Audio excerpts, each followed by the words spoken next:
Heading into 2023, how confident are you about how your company is feeling about you? 57% of U.S. employers surveyed by talent and business consulting firm Robert Half say they plan to award year-end bonuses. What happens if you fall into that other 43%? Is that reason to cause a stink or even leave?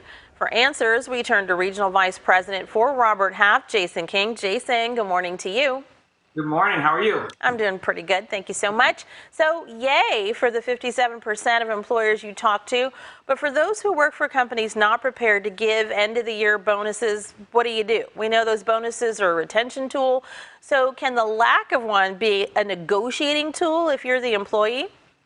That's a great question. I do think that they could be a negotiating tool, but I think before making the decision to just look for other opportunities, I think one of the main things would be to just have an open and honest dialogue with your manager and see how you could be in a better position to get some of those year-end bonuses possibly next year, or maybe any type of spot bonus in the future. Okay. Now, some business owners may feel not so bad about not offering bonuses at the end of 22, but some may really be wishing they could do more for the folks who help them make money all year long. What can those employers do if writing a check is not an option?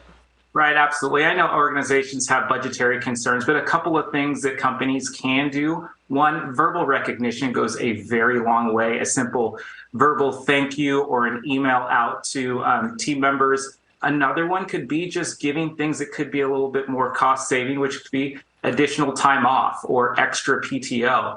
And then a third thing could be some type of team get together, whether that's during work hours or after work hours as well, too, to build that retention camaraderie with your teams. Alrighty, there are some ways to say thank you and we appreciate you. Now, few analysts can agree on whether or not we're headed into a recession. Retention is key for any company when it comes to weathering a recession, and the bonus or the extra time off can be part of a long-term strategy for staying afloat.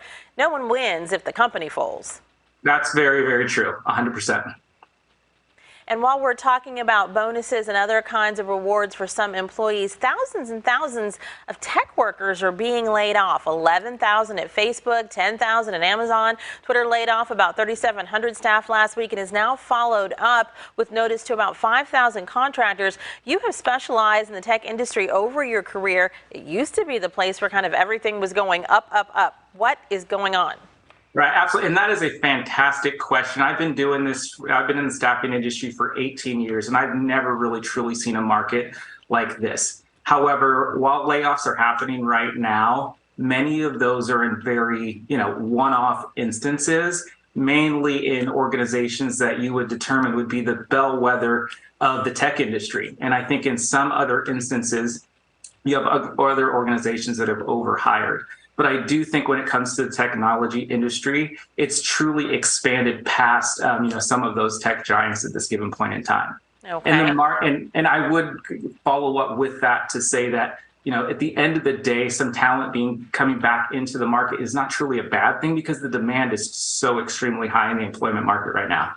Okay, I was just going to ask about that. So while the big guys are struggling for a myriad of reasons you just ran down, hiring is actually hot at small to mid-sized tech firms, even some right here in our area, right?